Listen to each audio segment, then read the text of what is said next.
নমস্কার বন্ধুগণ, আমি অর্ক অ্যান্ড টিডিওসি অর্ক। প্রায় এক সপ্তাহ পরে আমরা আবার একসঙ্গে এলাম। প্রায় কেন, এক সপ্তাহ পরেই এলাম। একটু ঠান্ডাটা কমেছে আর আমার গলাটা একটু বেটার। কিন্তু আহ, প্রথমেই আমরা এই ভিডিওটা শুরু করব দুখানা অ্যাপোলজি দিয়ে। প্রথম অ্যাপোলজি হচ্ছে যে আমি এক সপ্তাহ মাঝখানে আসতে পারলাম না, তার জন্য সরি। গলা খারাপ ছিল, আরো অনেক ছোটখাটো জিনিসপত্র ছিল, সেসবের জন্য এক সপ্তাহ আমাদের মাঝখানে গ্যাপ পড়ে গেছে। আমি জানি যে আপনারা কিছু মনে করেননি বা আমার সেরকম ভিউয়ার্স নেই যারা অপেক্ষা করে থাকবেন আমার জন্য। কিন্তু তাও আমার যে সামান্য যৎসামান্য ভিউয়ার আছে তাদের কাছে আমি ক্ষমা প্রার্থী, এবং আমি চেষ্টা করবো পরের বার থেকে আমি আরো মানে রেগুলারলি আনার ভিডিওটা। তো এই হলো প্রথম অ্যাপোলজি। এবং দ্বিতীয় অ্যাপোলজি হচ্ছে আগের ভিডিওতে মানে চতুর্থ এপিসোডে আমরা পার্থপ্রতিম চৌধুরীকে নিয়ে যে এপিসোডটা করেছিলাম তাতে একটা ভুল তথ্য আমি দিয়েছিলাম। সেটা হচ্ছে যে যেহেতু এই ফিল্ম মেকারের ফিল্মোগ্রাফিটা এতটাই মানে এতটাই ভ্যারিড, এবং এই সময়ের ফিল্ম মেকারদের অধিকাংশ ফিল্মোগ্রাফি খুব মানে খুব প্রপারলি পাওয়া যায় না। সেই কারণে আমি মানে অজান্তেই আমি ভুলটা করে ফেলেছি যে আমি জানতাম না যে ওনার আরেকটা ছবি আছে যেটা নিয়ে আমি আগের এটাতে কথা বলি। সেটা হচ্ছে আশির দশকেরই আরেকটা ছবি। সেটা শত্রুর পরে রিলিজ হয়। সেই ছবিটার নাম হচ্ছে সরি, ছবিটার নাম হচ্ছে মনে মনে। তো এই মনে মনে ছবিটা প্রসেনজিৎ চট্টোপাধ্যায় ছিলেন এবং শতাব্দী রায় ছিলেন। শতাব্দী রায় মূলত মেইন রোল করেছিলেন, এবং প্রসেনজিৎ চট্টোপাধ্যায় বলা যেতে পারে একটা সাইড রোলে ছিলেন। তো এই ছবিটা অ্যাকচুয়ালি প্রচন্ড ভালো ছবি আমি বলবো না, কিন্তু আমি বলবো যে গল্পের জায়গা থেকে কিন্তু খুব ইন্টারেস্টিং গল্প ছিল। ছবিটার গল্পটা খুবই ভালো ছিল এবং খুব ভালো ছবি হতে পারতো, কিন্তু সেরকম হয়ে ওঠেনি বিকজ এইটিজের একটা ধারা ছিল। এইটিজে একটা ধাঁচে গল্পটা বলতে হতো, এবং যেটা একটা লোক মনে ফিল করছে সেটাই উগরে দিতে হতো, না হলে দর্শকের কাছে সেটা আর কি গ্রহণযোগ্য হতো না। সেই জন্য ছবিটা ওভাবে বানানো, কিন্তু গল্পের জায়গা থেকে কিন্তু ছবিটা ইন্টারেস্টিং গল্প। তো যাই হোক, এই মনে মনে ছবিটা নিয়ে আমরা কথা বলিনি, এবং সেটা নিয়ে হয়তো কথা বলা যেতে পারতো। তো এইটা আরেকটা ভুল ছিল আমার আগের ভিডিওতে। এবং এই দুটো অ্যাপোলজি দিয়ে আমরা আজকের ভিডিওটা শুরু করছি, এবং আপনাদের পঞ্চম এপিসোডে স্বাগত। আজকের এপিসোডে আমরা যে বিষয়টা নিয়ে কথা বলবো সেটা হচ্ছে মণিপুরি সিনেমা, এবং মণিপুরি ফিকশন সিনেমা মোস্টলি। কারণ নন ফিকশন প্রচুর ছবি হয়েছে মণিপুরে, কিন্তু মেইনলি ফিকশন ছবি নিয়ে আমরা কথা বলবো। কারণ নন ফিকশন ছবি নিয়ে আমার জ্ঞান অতটা ভালো নয়, কারণ আমি সেরকম পড়াশোনা করিনি নন ফিকশন ছবি নিয়ে। কিন্তু ফিকশন মণিপুরি নিয়ে যতটুকু আমি জানি বা যতটুকু আমার ধারণা আছে সেটাই আপনাদেরকে আমি পরিবেশন করব এই ভিডিওর মধ্যে। তো শুরু করা যাক আজকের episode Manipuri cinema, Manipuri fiction cinema নিয়ে। এবার হঠাৎ করে মণিপুরি সিনেমা নিয়ে কথা বলতে কেন শুরু করলাম, এটা তো প্রশ্ন উঠতেই পারে যে এত ছবি থাকতে এত জায়গা থাকতে আর আমি মূলত বাংলা সিনেমা নিয়ে কথা বলি, তাহলে হঠাৎ মণিপুরি সিনেমা নিয়ে কেন কথা বলছি। তার একটা প্রধান কারণ হচ্ছে যে এই সপ্তাহে মানে গত সপ্তাহে সম্ভবত আম, একটা মণিপুরি সিনেমা ইন্ডিয়াতে রিলিজ হয়েছে। এই ছবিটার নাম হচ্ছে বুং, এবং বুং ছবিটা এবছর বেস্ট চিলড্রেন্স ফিল্ম ক্যাটাগরিতে বাফতা পেয়েছে। তো সেটা একটা বিশাল বড় সম্মান। কারণ আপনি জানেন যে ডিজনির জুটোপিয়া 2 এর মতো ছবি কম্পিট করেছে বুংয়ের সাথে, এবং বুং সেই কম্পিটিশনে জিতেছে বাফতায়। তো এটা একটা বিরাট বড় সম্মান, মানে বেস্ট চিলড্রেন্স ফিল্ম অ্যাওয়ার্ড পাওয়া, যেখানে ডিজনির ছবি কম্পিট করছে, সেই জায়গা থেকে দাঁড়িয়ে এটা দারুণ একটা সম্মান। এবং আহ, অবশ্যই বাফতা ইন জেনারেল একটা খুব ভালো সম্মান, খুব বড় সম্মান। তো সেই জায়গা থেকে একটা মণিপুরি ছবি এইরকম একটা সম্মান পাওয়া, উম, তো এটা একটা বিরাট প্রাপ্তি আর কি আমাদের। হ্যাঁ, মানে সেম কান্ট্রিতে বসবাস করা একজন মানুষ হিসেবে আমাদের একটা বিরাট প্রাপ্তি।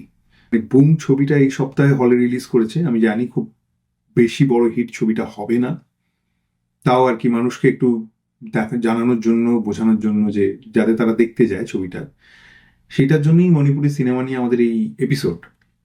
এবং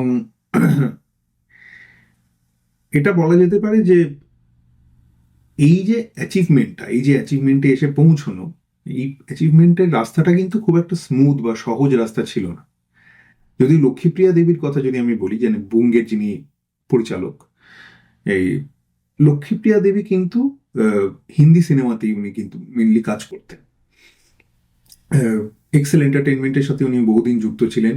রাজকুমার হিরানির অ্যাসিস্ট্যান্ট হিসেবে কাজ করেছেন, প্রচুর জোয়া আক্তারের অ্যাসিস্ট্যান্ট হিসেবে কাজ করেছেন, রিমা কাক্তির অ্যাসিস্ট্যান্ট হিসেবে কাজ করেছেন, মানে হানিমুন ট্রাভেলস প্রাইভেট লিমিটেড, দিল চাহতা হ্যায়, এই সময় থেকে উনি যুক্ত আছেন এক্সেলের সাথে। তো বহুকাল আগে আগে থেকে উনি যুক্ত আছেন। তো দ্যাট বিং সেড, যে উনি চাইলেই কিন্তু হিন্দিতে একটা ছবি বানাতে পারতেন, কারণ কারণ এক্সেল এন্টারটেনমেন্টই তো এটা ডিস্ট্রিবিউট করেছে বা প্রডিউস করেছে এই ছবিটা। তো উনি চাইলে একটা হিন্দিতে ছবি বানাতে পারতেন, কিন্তু সেই জায়গা থেকে দাঁড়িয়ে উনি মণিপুরি ভাষাতে ছবি বানানোটাই চুজ করলেন। তার কারণ হচ্ছে ওনার কাছে এটা তো অবশ্যই একটা বড় অপরচুনিটি, নিজের ভাষার ছবিকে ওয়ার্ল্ড স্টেজে বা দেশের স্টেজে নিয়ে যাওয়া। তো আহ, এবং আপনি যদি দেখে থাকেন মণিপুরি সিনেমা, আপনি যদি মণিপুরি সিনেমা দেখেন, তাহলে বুঝতে পারবেন যে ইকুইপমেন্ট ওয়াইজ বা টেকনিক্যালিটি ওয়াইজ মণিপুরি সিনেমা কিন্তু সবসময় অনেকটা অন্যান্য জায়গার থেকে পিছিয়ে। তার যথেষ্ট কারণ আছে, বাট আমি আপাতত সেই কারণগুলো সরিয়ে রেখে বলছি। টেকনিক্যালিটি ওয়াইজ বা ইকুইপমেন্ট ওয়াইজ মণিপুরি সিনেমা কিন্তু অনেকাংশেই পিছিয়ে। তো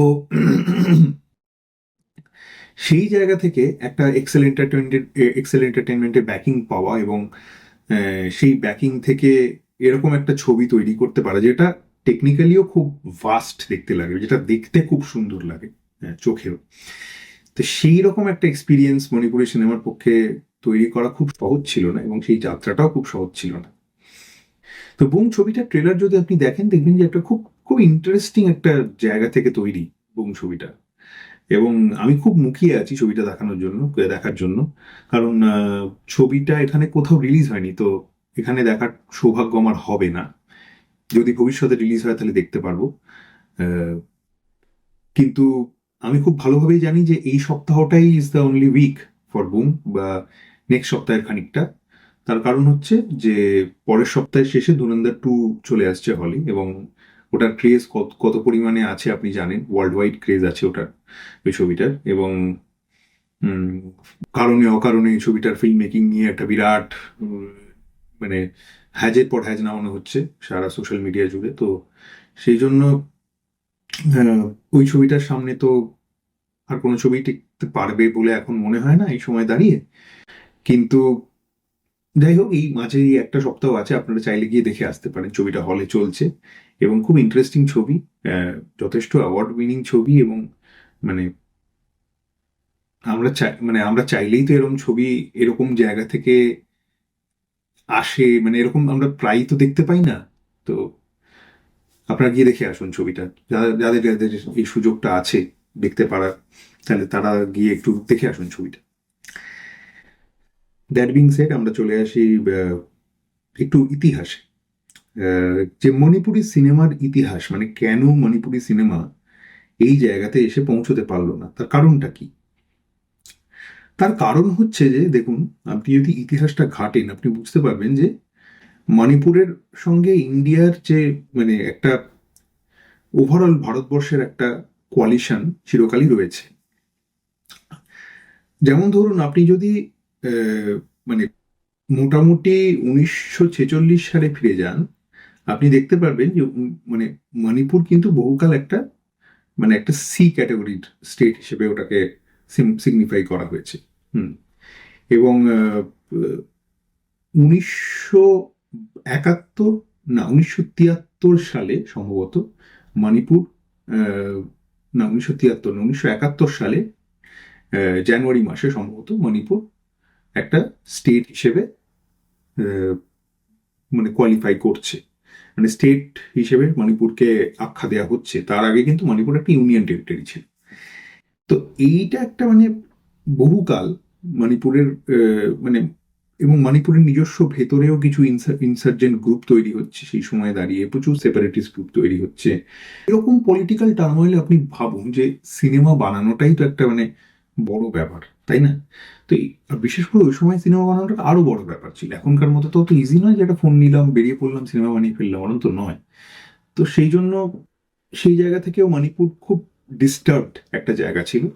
এবং একটা স্টেটে যদি পলিটিক্সটা মানে বেসিক অ্যামিনিটিসটাই ঠিক না থাকে, বেসিক পলিটিক্স ঠিক না থাকে, বা একটা আনরেস্ট চলতে থাকে কন্টিনিউয়াস, তাহলে সিনেমা বানানোর কথা লোকের মাথায়, আর্ট এই বিষয়টা লোকের মাথায় আসবে না। সেই কারণে মণিপুরের ক্ষেত্রেও সেটা হয়নি, মণিপুরের লোকেদের মাথাতেও আসেনি। যদিও আমি বলবো যে 1948 সালে একটা মাইনু পেমচা বলে একটা ছবি তৈরি করার চেষ্টা হয়েছিল। মানে সেটা জাস্ট পোস্ট স্বাধীনতা আমি বলছি, 1948 সাল, ওখানকার এক রাজা, উনি বলছেন মাইনু পেমচা একটা ছবি উনি তৈরি করার চেষ্টা করেছিলেন, কিন্তু এবং সেখানে বেঙ্গল এসে কোলাবোরেট করার চেষ্টা করেছিল, ক্যালকাটা স্টুডিওতে শুটিং হয়েছিল, কিন্তু আনফর্চুনেটলি সেই ছবি ফিনান্সিয়াল কারণে, বিভিন্ন কারণে, ল্যাক অফ ইকুইপমেন্টস এর কারণে, এক্সপার্টাইজের কারণ অভাবের কারণে, এই সমস্ত কারণে কিন্তু ছবিটা শেলফড হয়ে যায় এবং সেই ছবিটা তৈরি হয় না। এবং 1948 সাল থেকে আপনি ভাবুন 1972 সাল পর্যন্ত আর কোনো ছবি তৈরি হচ্ছে না মণিপুরে, অ্যাপার্ট ফ্রম ফিউ মানে ডকুমেন্টারি ফিল্মস, যেটা খুবই অল্প সময়ে বানানো, একজনই ভদ্রলোক তার 8mm ক্যামেরা দিয়ে বানানোর চেষ্টা করছিলেন, এবং সেটাকেই আমরা মূলত সাইলেন্ট এরা অফ মণিপুর সিনেমা বলতে পারি। যে ওই 1948 থেকে 72-এর মধ্যে একজন ভদ্রলোক, তার নাম আমার এই মুহূর্তে মনে পড়ছে না, বাট উনি চেষ্টা করেছিলেন যে একটা তার 8mm ক্যামেরা ছিল, সেটা দিয়ে উনি বেশ কিছু ছবি বানানোর চেষ্টা করেছিলেন। তার মধ্যে একটা ছবি আমার যতদূর মনে পড়ছে নাম হচ্ছে ইম্ফল ডায়েরিজ। এবং সেই জায়গা থেকে দাঁড়িয়ে ওই মণিপুরে একটা সাইলেন্ট এরা শুরু হয় ওনার হাত ধরে। কিন্তু তারপরে 1972 সালে প্রথম মণিপুরি টকি ছবিটা শুট করা হয়, এবং সেই টকি ছবি, এই টকি ছবিটা শুট করার পেছনে যে ব্যাপারটা, মানে টকি ছবিটা শুট করার পেছনেও কিন্তু বেঙ্গলের প্রচুর বড় হাত আছে।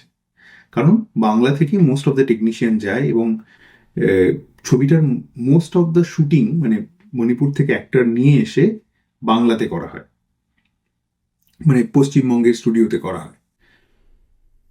এবং এই ছবির পরিচালক ছিলেন দেবকুমার বোস, যিনি দেবকী বোসের পরিচালক দেবকী বোসের পুত্র। এবং এই দেবকুমার বোসকে actually father of Manipuri cinema বলা হয়। এই এই দেবকুমার বোস মণিপুরি ভাষায় ছবি তৈরি করলেন, এবং এরপরে উনি আরো কয়েকটা ছবি করেছেন, মেনলি সিরিয়াল করেছেন এবং ডকুমেন্টারি করেছেন। কিন্তু এই এই মণিপুরি ভাষায় তৈরি করা এই ছবিটার জন্য উনি চিরকালের জন্য অমর হয়ে রয়ে গেলেন। আপনি যদি মেকিংটা দেখেন আপনি বুঝতে পারবেন যে 50-এর দশকে যে বাংলা ছবি হতো, যেমন দেবকী বসুর যে ছবিগুলো ছিল, যে ধারা, মেলোড্রামা, যে ওয়ে অফ টকিং, যে টোনালিটি, যে যেভাবে যেভাবে ক্যারেক্টাররা কথা বলছে বা হাসছে বা কাঁদছে, বা যেভাবে ব্যাকগ্রাউন্ড মিউজিকটা আসছে, এই সমস্ত কিছু ওই দেবকী বসুর ছবির সঙ্গে খুব সিমিলার। মানে এই ছবির সমস্ত কিছুই দেবকী বসুর ছবির সঙ্গে খুব সিমিলার। কারণ উনি দেবকুমার বসু যেহেতু দেবকী বসুর সঙ্গে উনি কাজও করেছেন, মানে অ্যাসিস্ট্যান্ট ডিরেক্টর হিসেবে কাজ করেছেন, এবং উনি খুব ইনফ্লুয়েন্স ছিলেন ওনার ধারা দিয়ে। এবং 50-এর দশকের বাংলা সিনেমার একটা বিরাট বিরাট ধারা, বিরাট ভাবধারা আপনি এই ছবিটার মধ্যে দেখতে পারবেন। এবং এই ছবিটার যিনি মিউজিক কম্পোজার ছিলেন, সেই মিউজিক কম্পোজার নাম হচ্ছে আরিবম শ্যাম শর্মা।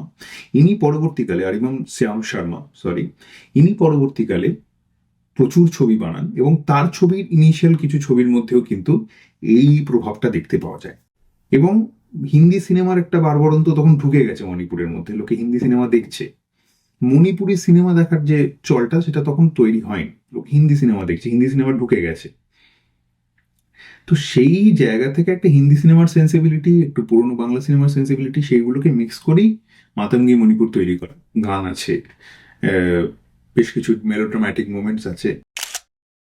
এই যে মাতঙ্গি মণিপুর ছবিটা তৈরি হচ্ছে, এই ছবিটা অ্যাকচুয়ালি বাংলা সেন্সিবিলিটি হলেও মানে ওই সময়টাকে কিন্তু খুব তুলে ধরছে। ওই সময়ের মণিপুর, সেই সময়কার যে লোকেদের মধ্যে তৈরি হওয়া প্রচন্ড সেন্স অফ ডেসপারেশন, একটা আনরেস্ট, সেগুলো তৈরি হচ্ছে। তার কারণ হচ্ছে এটা যিনি লেখক, উনি হচ্ছেন আহ, আরম্বম সমরেন্দ্র।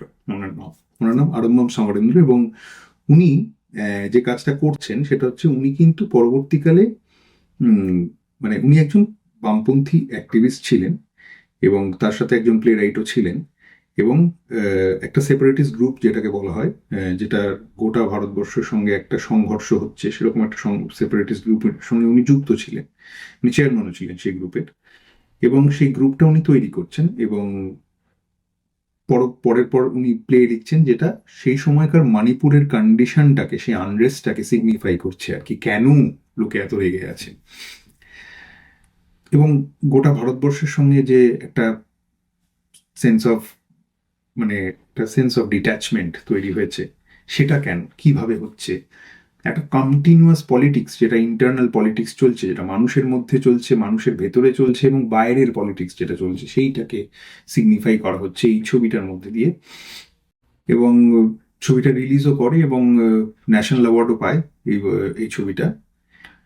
এবং ন্যাশনাল অ্যাওয়ার্ড পাওয়ার ফলে যেটা হয় সেটা হচ্ছে যে, যেহেতু ছবিটা ন্যাশনাল অ্যাওয়ার্ড পায়, একটা রেকগনিশন পায়, তো এবং স্বাভাবিকভাবেই লোকেদের মধ্যে, মণিপুরি লোকেদের মধ্যে যারা ছবি বানাতে ইন্টারেস্টেড বা ফিল্ম ক্লাবের মেম্বার, তখন মণিপুরি ফিল্ম ক্লাবও ঢুকে গেছে, সিনে সোসাইটি অনেকে এস্টাবলিশ করেছে, অনেক ইন্টেলেকচুয়ালরা। তো এই যে সিনে সোসাইটি হচ্ছে, তখন হলিউড ছবি দেখে অনেকে ইনফ্লুয়েন্সড হচ্ছে, বলিউড ছবি দেখে ইনফ্লুয়েন্সড হচ্ছে, একটা বাইরের ছবি দেখার একটা ধারা আসছে, আস্তে আস্তে ওয়েস্টের ছবি দেখার ধারা আসছে, একটা ইউরোপিয়ান ছবি দেখার ধারা আসছে।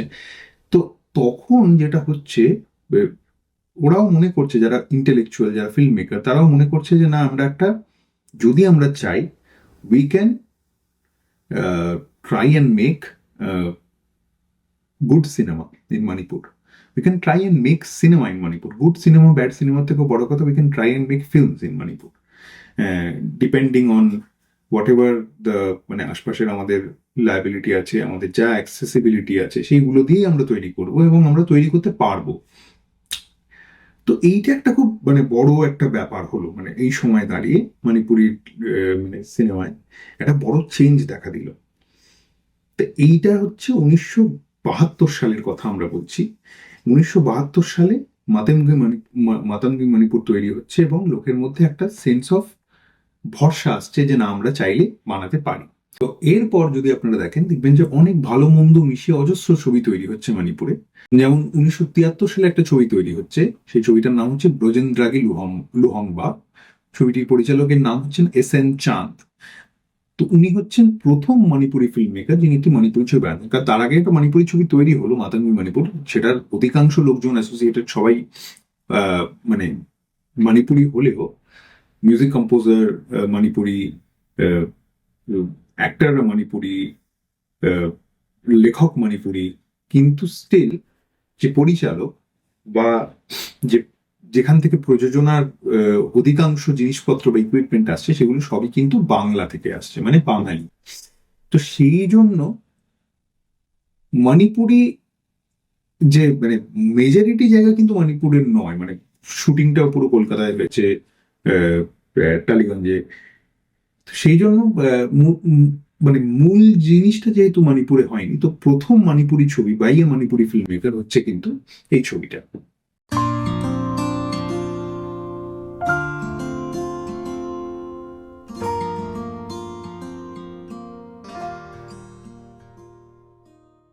এরপর কিন্তু মণিপুর আর থেমে থাকছে না, পরপর পরপর ছবি তৈরি হচ্ছে, বিকজ এরপর যিনি চলে আসছেন মণিপুরি সিনেমার কান্ডারি হয়ে, তার নাম হচ্ছেন আরিবম শ্যাম শর্মা। এই আরিবম শ্যাম শর্মা, ওনাকে অ্যাকচুয়ালি মণিপুরি সিনেমা সত্যজিৎ রায় বলা যায়। তার কারণ হচ্ছে উনি অ্যাকচুয়ালি মণিপুরি সিনেমাকে একটা ওয়ার্ল্ড লেভেলে নিয়ে চলে যাচ্ছেন।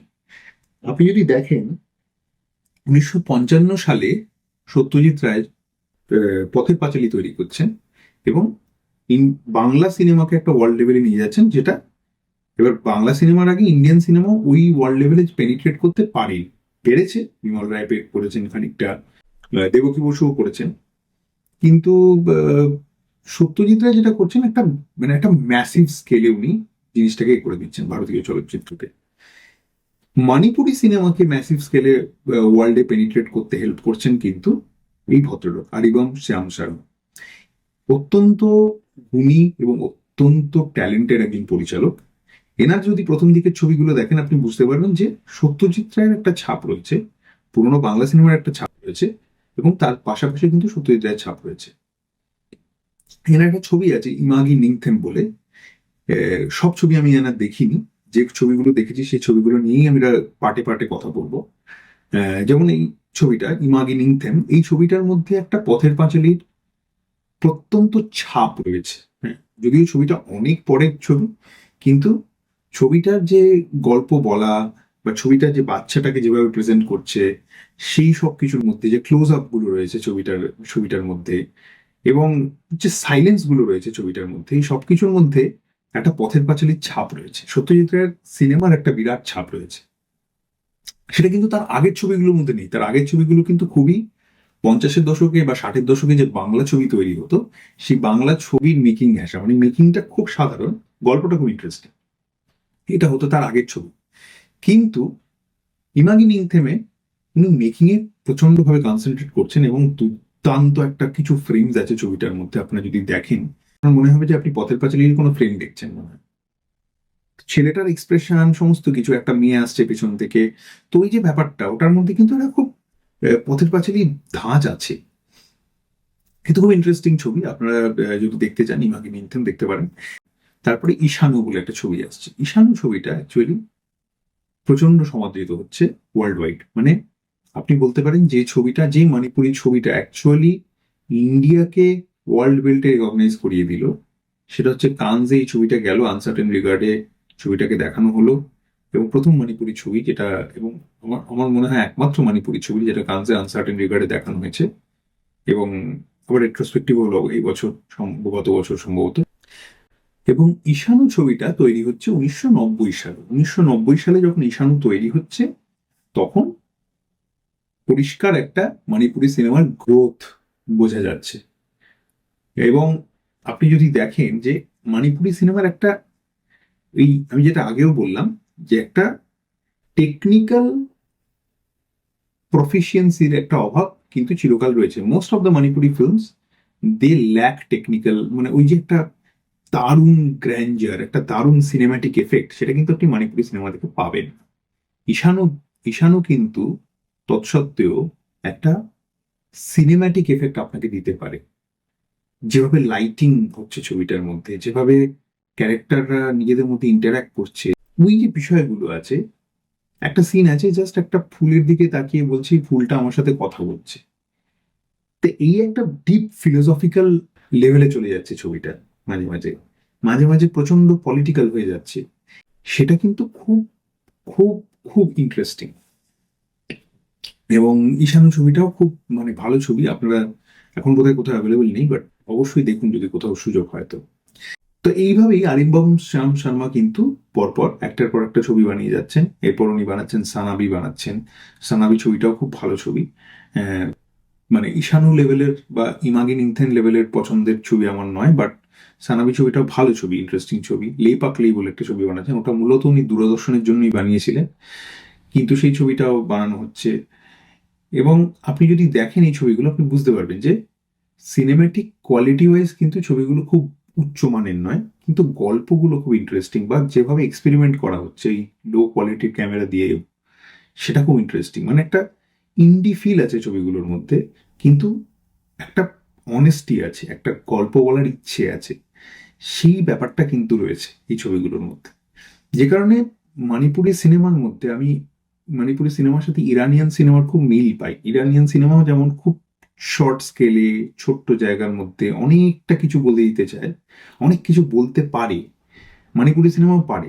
আমার মনে হয় এই ছোট ছোট জায়গাগুলোই কিন্তু এই ব্যাপারটা বলতে পারে। কারণ মণিপুরি সিনেমা, আপনি যদি মণিপুর আপনি ইটসেলফ যদি দেখেন, আপনি দেখবেন যে একটা ডিস্টার্বড স্টেট হিসেবে মানে লেবেল করে দেওয়া হয়েছিল for the longest period of time.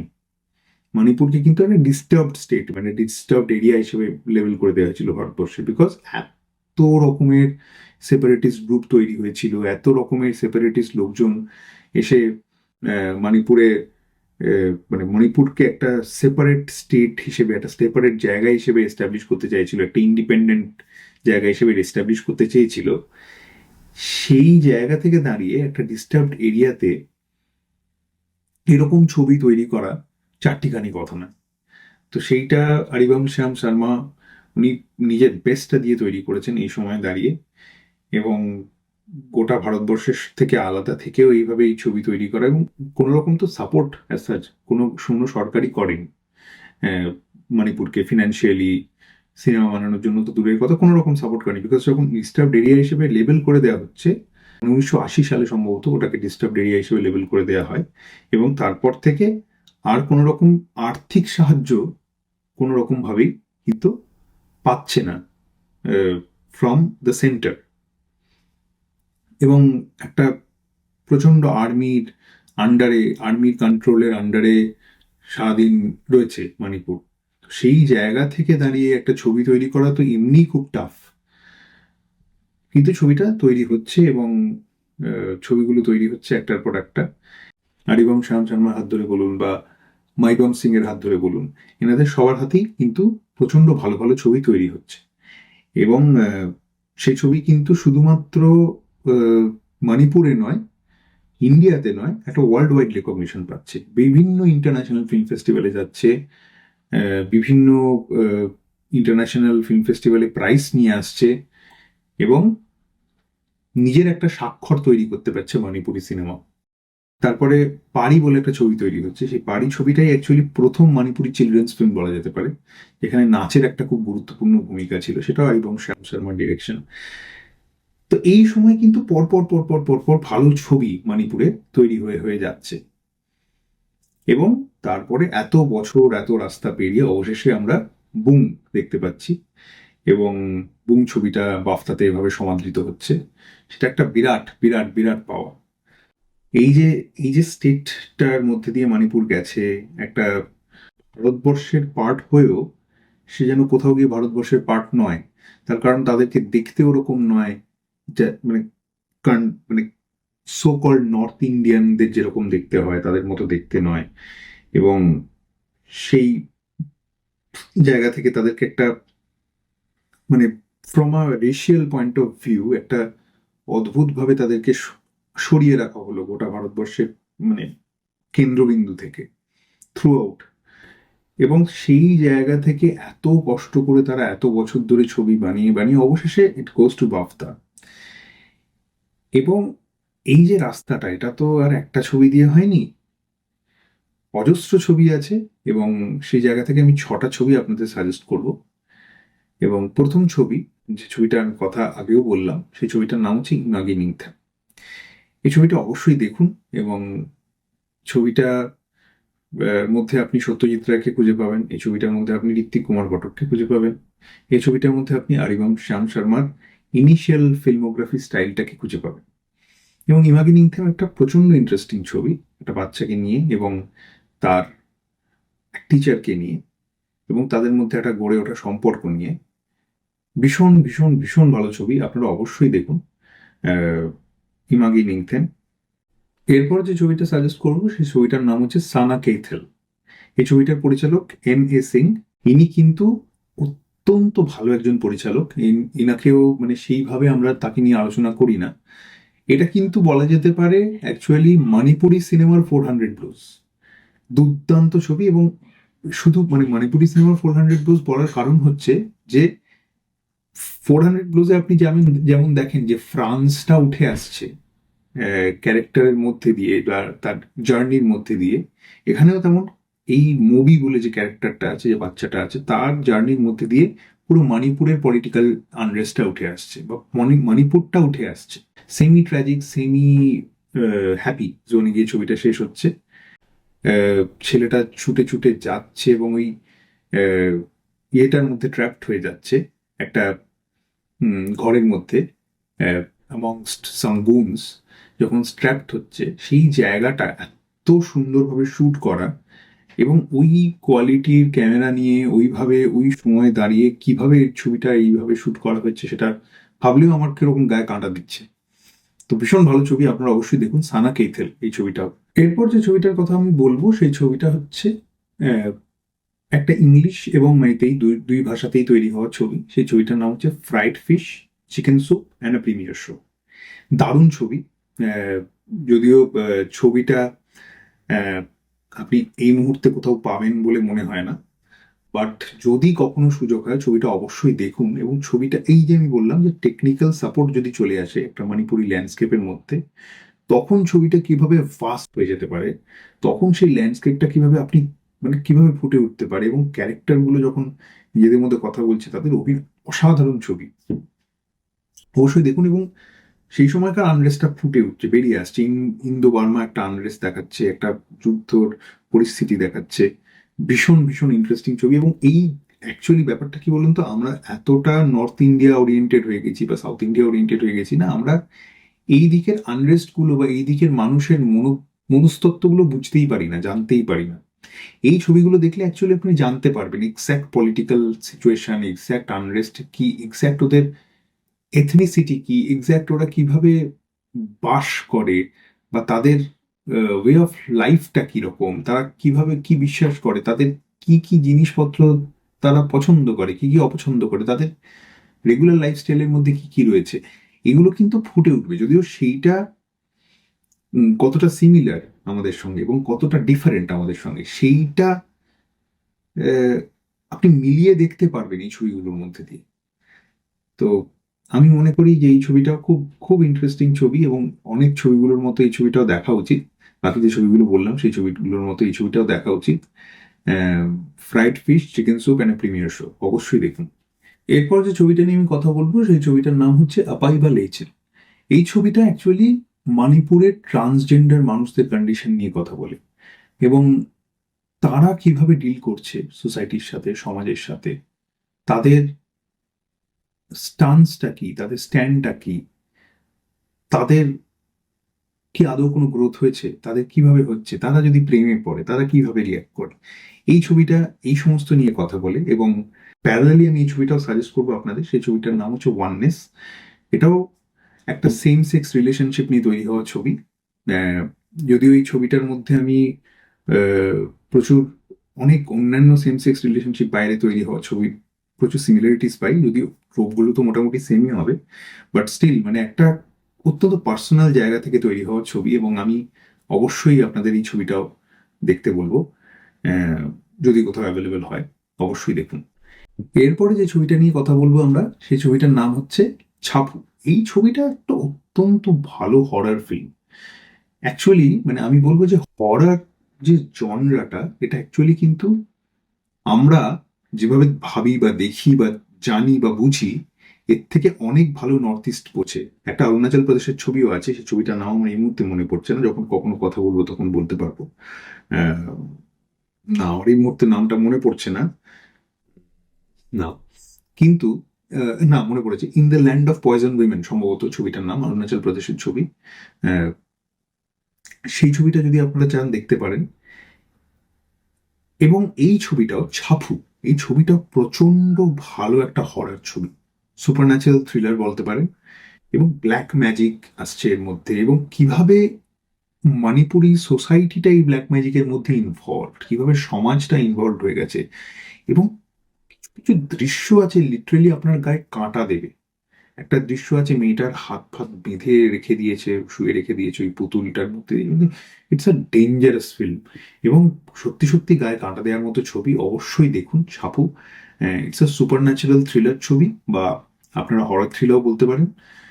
এবং লিটারালি আপনাদের গায়ে কাঁটা দেবে ছবিটা দেখলে।